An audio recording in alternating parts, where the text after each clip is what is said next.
Hi, Elias here. Thanks for visiting the blog. If you look at Weekly Insight 11, we talked a bit about the Farinelli exercise.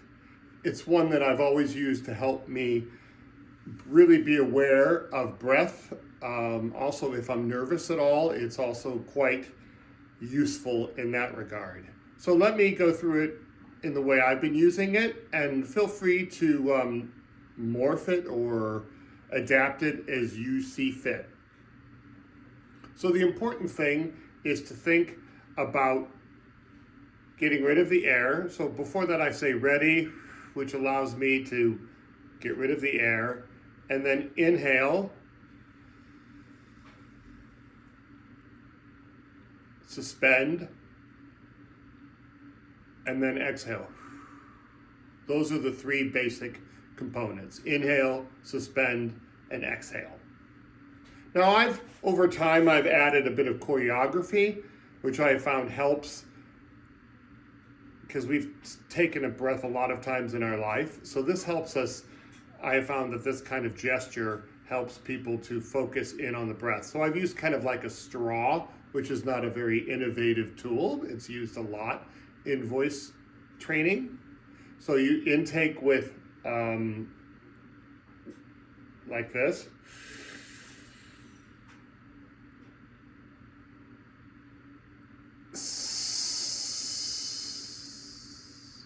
So you notice for the intake, I use the straw to sip in the air.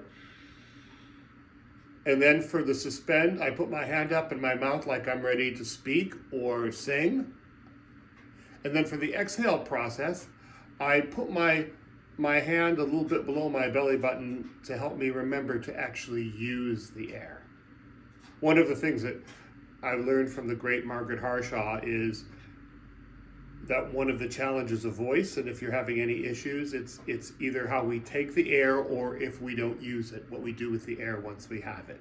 So I'm constantly thinking about that for the many, many years between when I had lessons with her and now how I'm still using it. So inhale, suspend, exhale. So the Farinelli sort of adapts using it for a prescribed number of counts or beats. You could use a second if you'd like. So we'll do 3, like 1, 2, 3.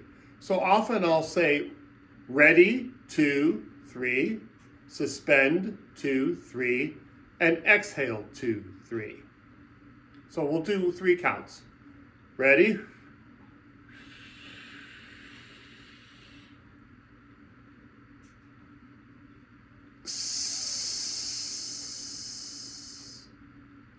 A couple things that are important to really only do it for the prescribed amount.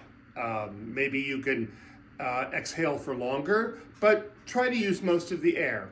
That's the fun of the exercise. So if we go to 4 counts, inhale,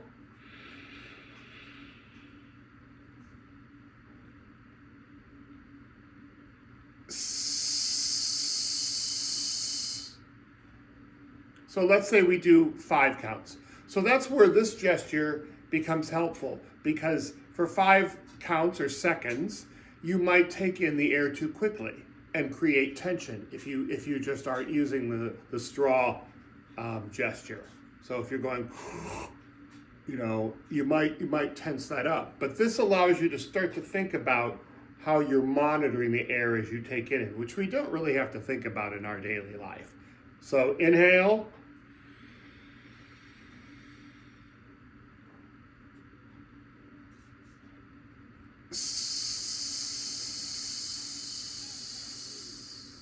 So I used 5 counts, seconds. It's not really, the prescribed amount is whatever you choose. I typically don't think we need to go much more than 5 or 6, because it's not an exercise in having the largest number of counts.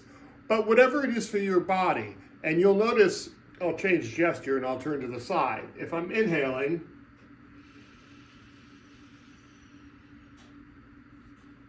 I really feel these back muscles work. So it's important to monitor that, because we can take a big breath and go, and lift the chest. But really what you want to do with this exercise is work the intercostal muscles and let the wonderful diaphragm muscle do its as you take in air, it descends, and as you're getting rid of the air, it slowly monitors it back up. So play with that a little bit and let me know how you use it and what you might do to develop it. Thank you so much as always, and appreciate you visiting the blog. Thank you.